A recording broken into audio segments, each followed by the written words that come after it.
Think about this for a moment. You're standing in a quiet Balkan village just after sunrise, but then a low rumble rolls across the valley. One of those sounds that tightens your chest before your mind understands why. In the Balkans during the Second World War, that sound was a warning. It meant the war had arrived. If you were watching Belgrade on the 6th of April, 1941, you would see the sky darken as hundreds of German aircraft swept in, dropping bombs until the city vanished beneath fire and dust. And if you were in Montenegro 3 years later, you would feel the same fear passing from home to home as occupation grew harsher and whispers of punishment spread. When Velika was attacked, when hundreds of women, children, and elderly villagers were killed in under 2 hours, you would have understood that the war no longer cared about battlefields.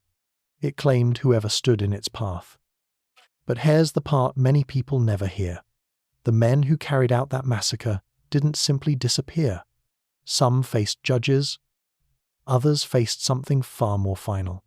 Today, you and I will follow that entire path from the first bombs over Belgrade to the last executions in a quiet Slovenian forest. The story begins in a region already tense long before the bombs fell. The Balkans had spent decades caught between rival powers, shifting borders, and political ambitions that rarely matched the wishes of the people living there.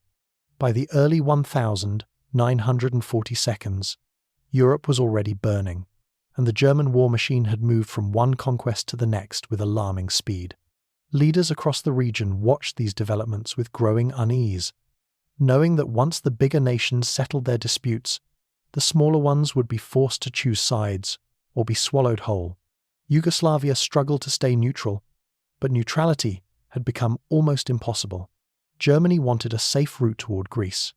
Italy wanted to prove it could conquer the Balkans without help, and Britain tried to maintain a foothold on the continent. Surrounded by these competing interests, the Yugoslav government signed the tripartite pact with the Axis in late March, hoping to avoid invasion.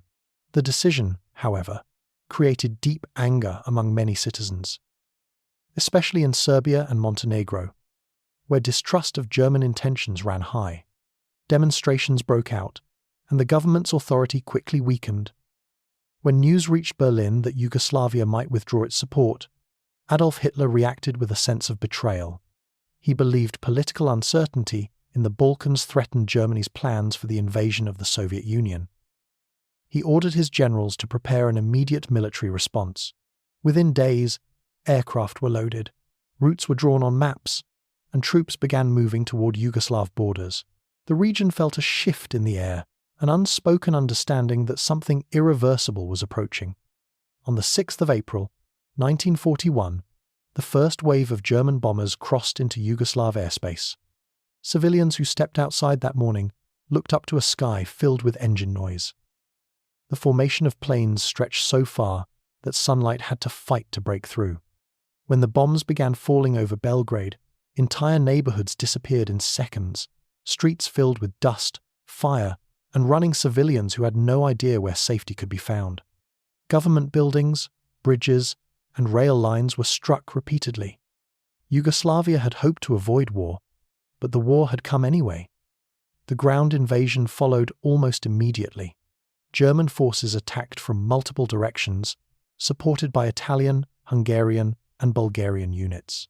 The Yugoslav army struggled to respond, not because the soldiers lacked courage, but because they lacked time, coordination, and enough equipment to form a solid defense.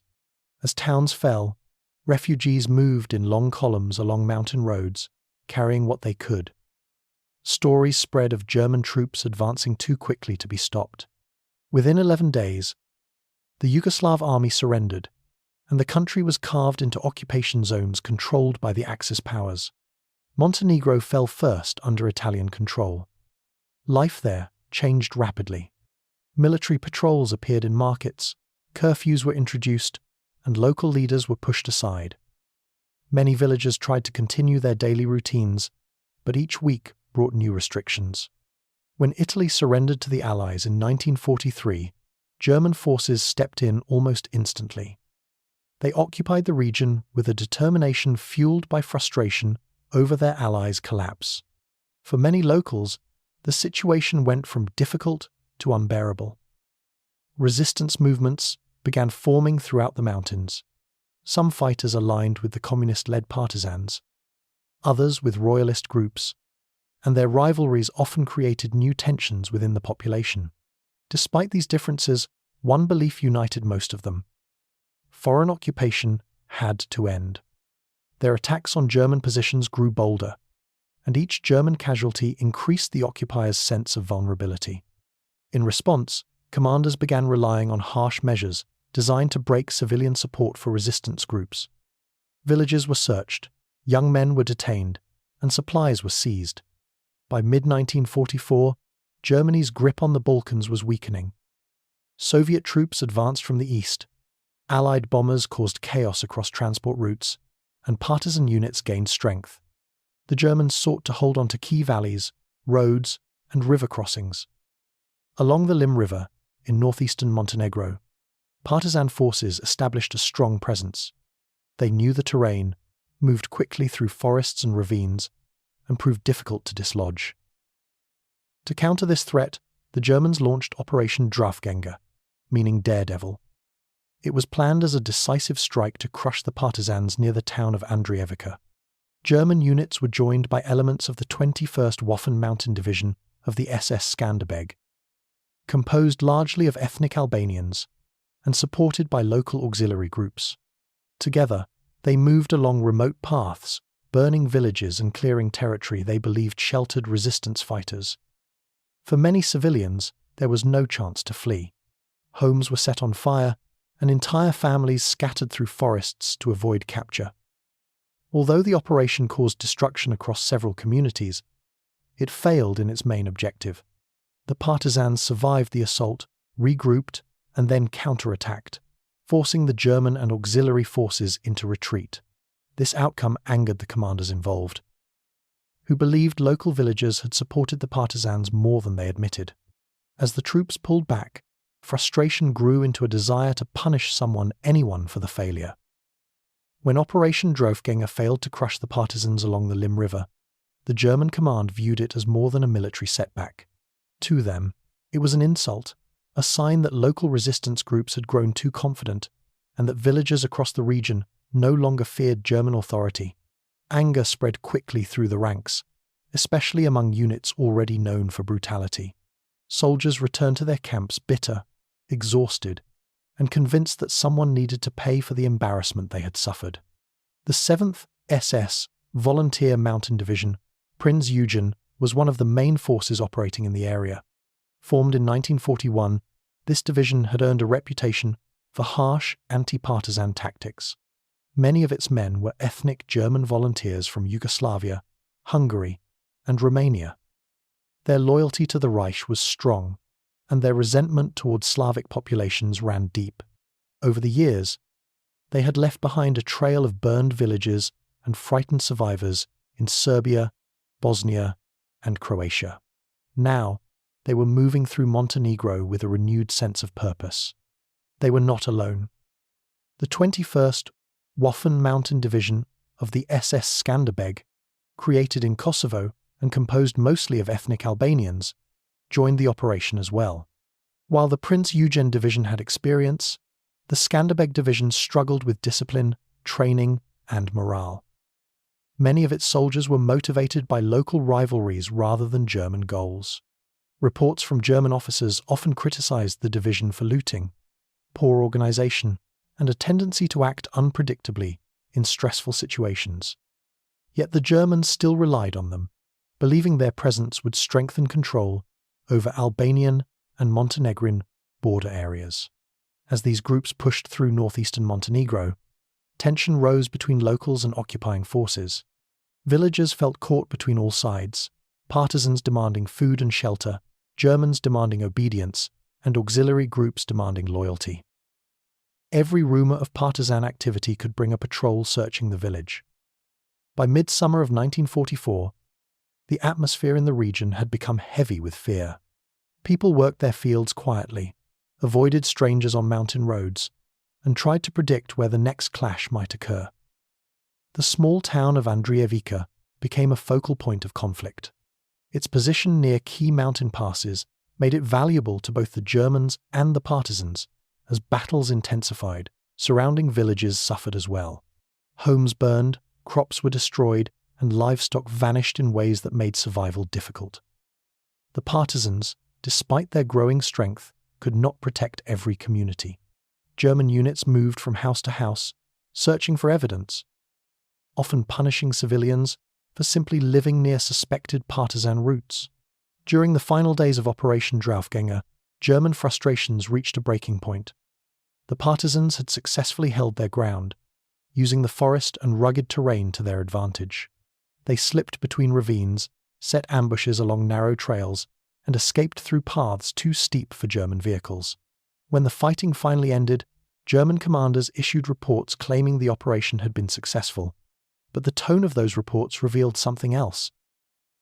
August Schmidhuber, the commander of the Skanderbeg division, wrote proudly of engaging what he believed were strong enemy forces. He praised his troops and presented the operation as a solid achievement, but his description did not match the reality on the ground. In private, German officers complained about mass desertions among the Skanderbeg soldiers and criticized their involvement in civilian abuses that had brought more trouble than strategic value. Every failure, however, was assigned to the environment, the civilians, or the resistance fighters, never to the German plan itself. As the divisions moved back toward their positions, they passed by villages that had not directly been involved in the fighting, but in the minds of the angry soldiers. Every village was a potential enemy. Every household a possible supporter of the Partisans. The Germans believed the civilians in the region had helped hide fighters who later attacked German units. Even without proof, this suspicion was enough to justify retribution. It was a pattern seen many times before. When an operation failed, the blame fell on the people who lived closest to the battlefield. Velika, a peaceful mountain village near Andrijevica, soon appeared on their list. It was not a large settlement. Families lived in modest stone houses, tended orchards, and raised livestock. Many of its residents were elderly or children, as younger men often worked away from the village or had already joined one of the resistance movements. Life there followed a quiet rhythm, shaped by seasons rather than politics. People knew of the fighting nearby, but many believed their distance from major roads might spare them. They had no way of knowing that German and auxiliary units viewed them differently. To the retreating soldiers, Velika represented a symbol of local defiance. It sat near a partisan-controlled area, making it easy for commanders to assume that villagers had offered shelter or information to resistance groups. No official investigation was conducted. No evidence was gathered. The decision was based entirely on resentment, fear of losing control, and a desire to send a message. The officers who planned the reprisal knew the impact such violence could have on surrounding communities. They knew that targeting a village with overwhelming force would intimidate anyone considering cooperation with the Partisans. They also believed such brutality would restore some of the authority lost during the failed operation. For the civilians of Velika, however, this decision meant something unimaginable was approaching. By late July, the movement of German and auxiliary troops through nearby valleys had become more frequent. Villagers noticed patrols on distant ridges, saw smoke rising from other communities, and heard stories from refugees arriving on foot. People felt danger drawing closer, even if no one could say exactly when it would strike. That uncertainty created a tension that hung over every home. As the sun set on the evening before the attack, the village looked calm from the outside. The soldiers who would carry out the massacre were still on the move, fueled by anger and determined to impose punishment. The morning of the attack arrived quietly, almost peacefully. In Velika, the sun rose over the slopes the same way it always had, casting long shadows across fields and small stone houses. Children woke early. Older villagers stepped outside to begin their chores, and families prepared simple breakfasts. Nothing in the first moments of that day suggested that it would end in tragedy. Yet beneath the calm, a faint sense of unease lingered. Stories from nearby villages, smoke seen in the distance, and the heavy silence that often comes before violence. As the light grew stronger, movement appeared on the ridges above Velika.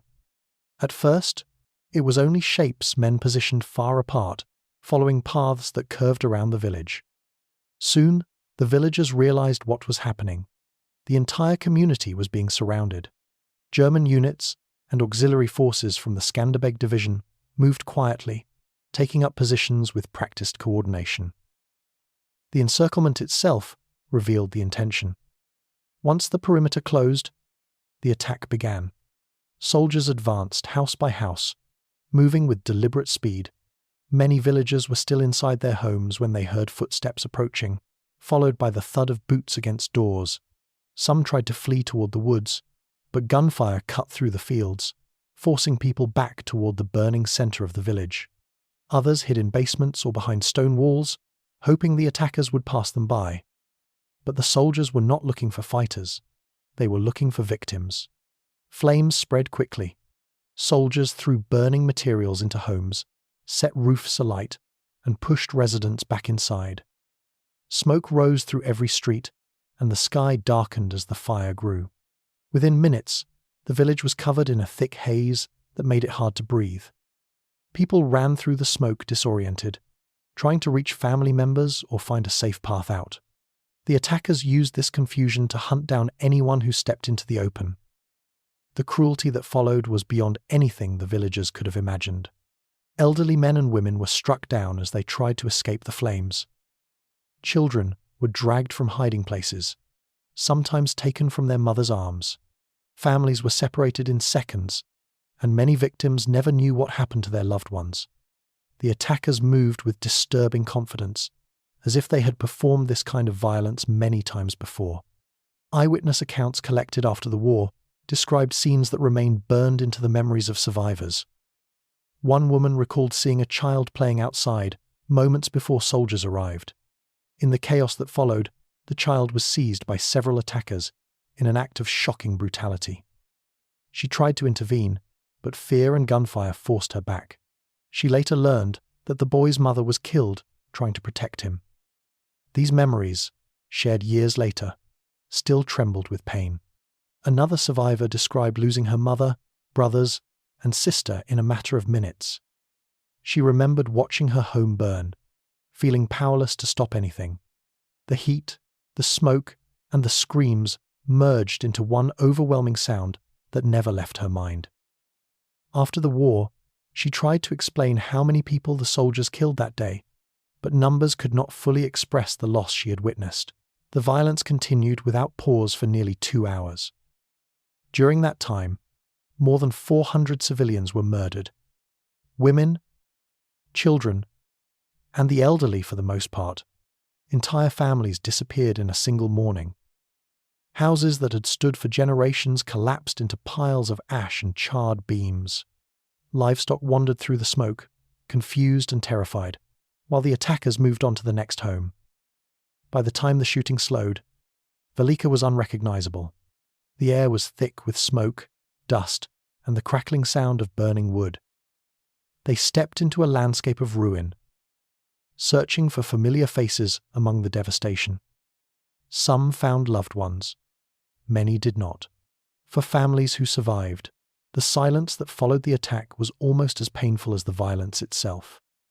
Despite the scale of the massacre, German reports written afterward described the operation as successful.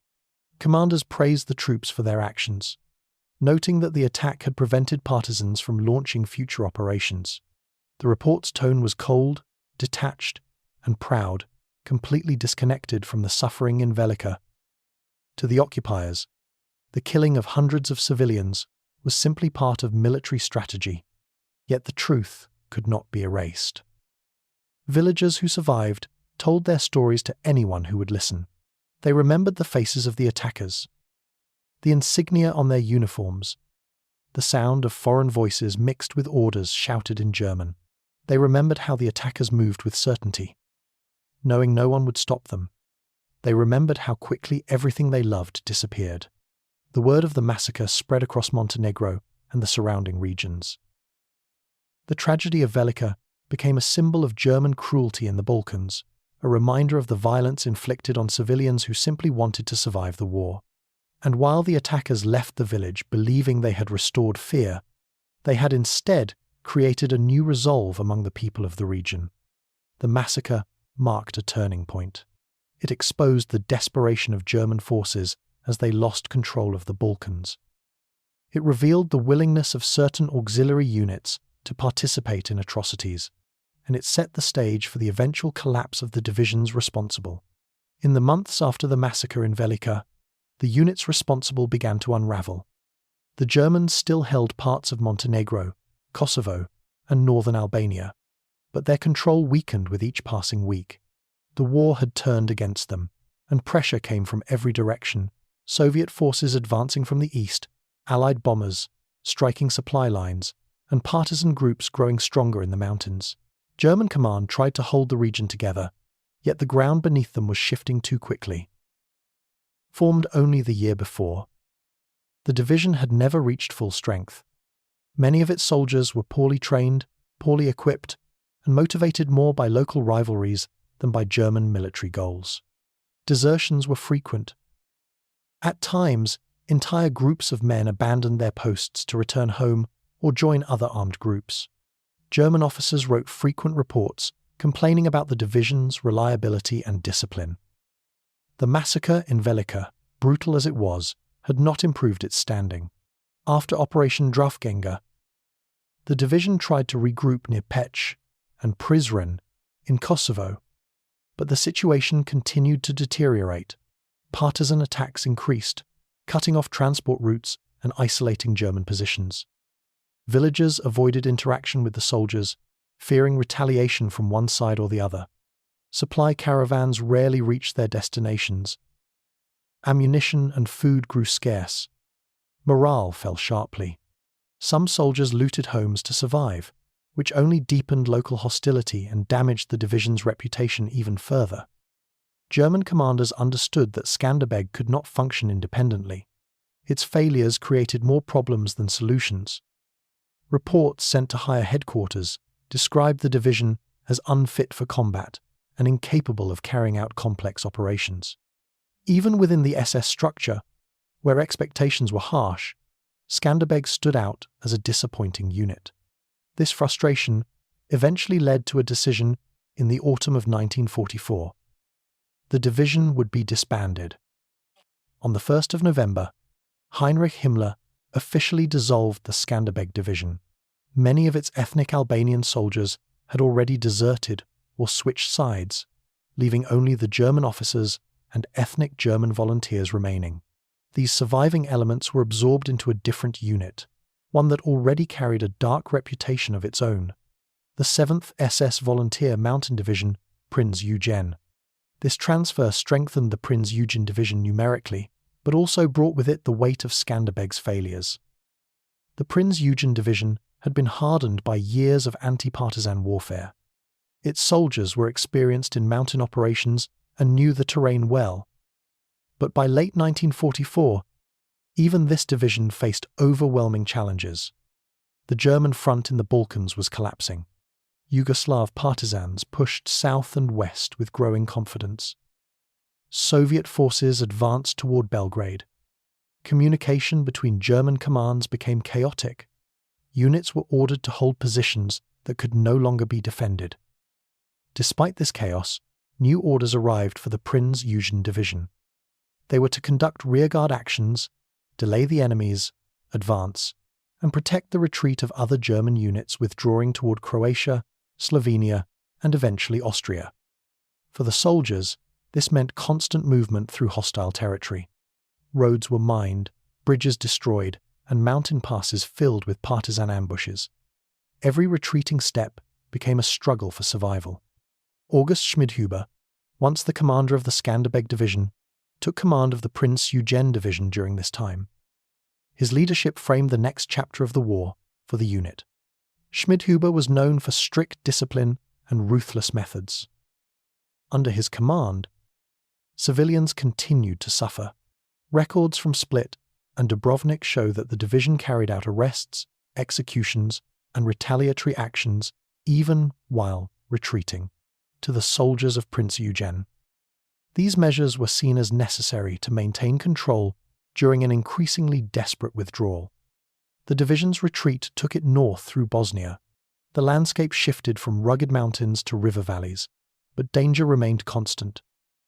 Each town they passed through carried memories of earlier violence. Some communities had already suffered at the hands of the division. Others feared their arrival. Hunger spread quickly as supply lines broke apart. Partisan forces, now supported by Soviet units in certain areas, pursued the retreating Germans relentlessly. They attacked bridges, railways, and mountain trails. Their once powerful division became smaller each week, weakened by losses, surrendering groups, and men who slipped away in the night. By the spring of 1945, the German retreat had turned into a race to reach Austria. Many soldiers believed that surrendering to the Western Allies would offer better treatment than falling into partisan hands. Rumors spread quickly. British and American forces were more lenient, more orderly, and less likely to carry out revenge killings. This hope, however, ignored the reality on the ground. The division still had to cross Yugoslav territory filled with people who remembered every atrocity committed by the occupying forces. Still, the Prinz Eugen division continued north. Their path carried them toward Slovenia, a region that had seen its own share of conflict. The journey was exhausting. Soldiers slept in fields, in barns, or wherever they could find shelter. Cold nights, hunger, and constant danger drained even the most experienced fighters. The arrogance and certainty they once displayed had disappeared, replaced by fear and confusion. As they neared the Slovenian town of Celje in May 1945, the division faced its last major decision. The war in Europe had ended. German forces everywhere were surrendering. Hope rose among the soldiers that they might reach British or American lines, but the roads were blocked. The territory around them controlled by Yugoslav forces, and the division had no strength left to push farther north. They had reached the end of their long retreat. By early May 1945, the last German units in the Balkans were collapsing. The Prinz Eugen division, once feared across Yugoslavia, was now a broken force. Its retreat north through Bosnia and Croatia had drained its strength. Many soldiers were exhausted, hungry, and unsure of what awaited them. All they knew was that the war was ending, and they needed to surrender somewhere safe. The idea of reaching Austria kept them moving. They believed the Western Allies would treat them more fairly than the Yugoslav partisans. But the map no longer worked in their favour. Every road they tried to take led them toward Yugoslav-controlled areas. On the 10th of May, the division reached the outskirts of Celje, a town in Slovenia. The war in Europe had officially ended 2 days earlier, and German forces across the continent were laying down their arms. For the soldiers of Prinz Eugen, surrender felt like the only option left. They were surrounded, they had no supplies, and the threats around them grew by the hour. When Yugoslav units arrived, the Germans gave up quickly. Their weapons were stacked in large piles, their columns were separated, and soldiers were marched into temporary holding areas. Many expected a formal process registration, questioning, transport to prison camps, maybe even repatriation to Germany months later. They had heard rumours that Tito wanted prisoners screened rather than immediately punished. But hope began to fade as soon as they saw the expressions of the Yugoslav soldiers watching them. These were men who had lived through years of occupation. Their towns had been burned, their families killed, and their homes taken. They remembered the villages destroyed during anti-partisan campaigns. They remembered Velika and dozens of other massacres. The days that followed the surrender were tense. The prisoners were held in fields, barns, and schoolyards. Food was scarce. Some German officers tried to reassure their men, insisting that they would be transferred north soon. But the Yugoslav commanders on the ground had their own ideas about justice, ideas shaped not by distant political orders, but by the memories of friends and families lost. Tito's official instructions were to detain the prisoners, screen them for war criminals, and hold them for future trials. Yet these instructions did not reach every commander, or were not followed by those who carried deep personal anger. On the 11th of May, several groups of prisoners were marched out of Selj. Some believed they were being transferred to a camp. Others sensed that something was wrong. When the march continued farther into the countryside, the groups were separated by rank and unit, with many members of the Prinz Eugen division kept apart from other German formations. The guards seemed tense and focused, saying little as they pushed the prisoners along rural paths. The landscape around Selji was quiet: green fields, patches of forest, and farms scattered across gentle hills. It looked peaceful, but the mood among the prisoners grew darker with every step. The following day brought the moment no one expected. One by one, groups of prisoners were taken toward forest clearings, abandoned quarries, or newly dug trenches. There were no formal announcements or written orders. Instead, the pattern became clear only as it happened. The Yugoslav soldiers stripped their captives of clothing, tied their hands with telephone wire, and forced them to kneel beside pits. For many prisoners, this was the first realization that surrender had not saved them. Some prisoners tried to plead, others froze in shock, and some simply stared ahead, too exhausted to react. Gunfire echoed through the valleys for hours as group after group was killed. Bodies fell into trenches, sometimes stacked upon one another.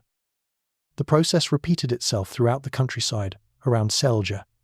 The number of dead grew with each passing hour. By the time the killings ended, thousands of former soldiers from the Prinz Eugen division had been executed without trial. Their actions the previous summer had left hundreds of Montenegrin villagers dead. From the perspective of many Yugoslav fighters, this was not only punishment, it was the closing of a wound that had been open since 1941. The occupiers had inflicted years of terror. In these final days of the war, that terror came back upon them with equal force. In 2010, a mass grave was discovered near the Slovenian village of Brežice. Inside were the remains of nearly 2,000 soldiers from the Prinz Eugen division. They had been stripped naked, bound together, and shot before being buried in a long trench. For historians and families, the discovery confirmed what survivors and local villagers had whispered for years. The executions had been large, systematic, and carried out immediately after surrender. The tragedy of Velika and the slaughter near Selje became permanently linked. One was the crime, the other the consequence. Both events left deep scars on the region and shaped the memories of entire communities. For Germans who survived the war, the loss of the division became a symbol of the chaos and bitterness of the final days. For Yugoslav families, the executions were seen by some as justice, by others as an act of war that should have been judged in court.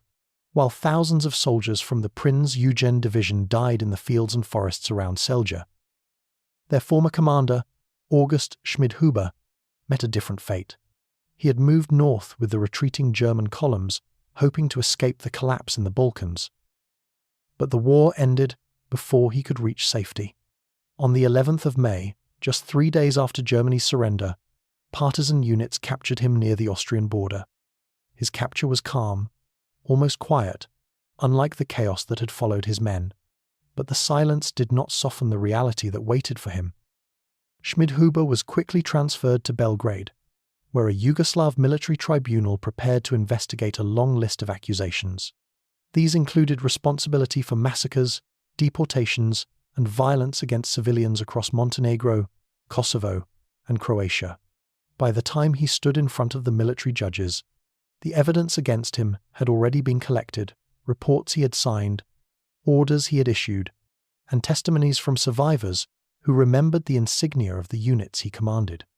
The process moved steadily, guided by a determination to hold at least one high-ranking officer accountable for the suffering inflicted during the occupation. The trial ended with a sentence of death. Schmidhuber was ultimately hanged in February 1947. His execution closed one chapter of responsibility, but only one. The majority of the soldiers under his command, those who carried out the massacres in Velika and elsewhere, never stood before any court.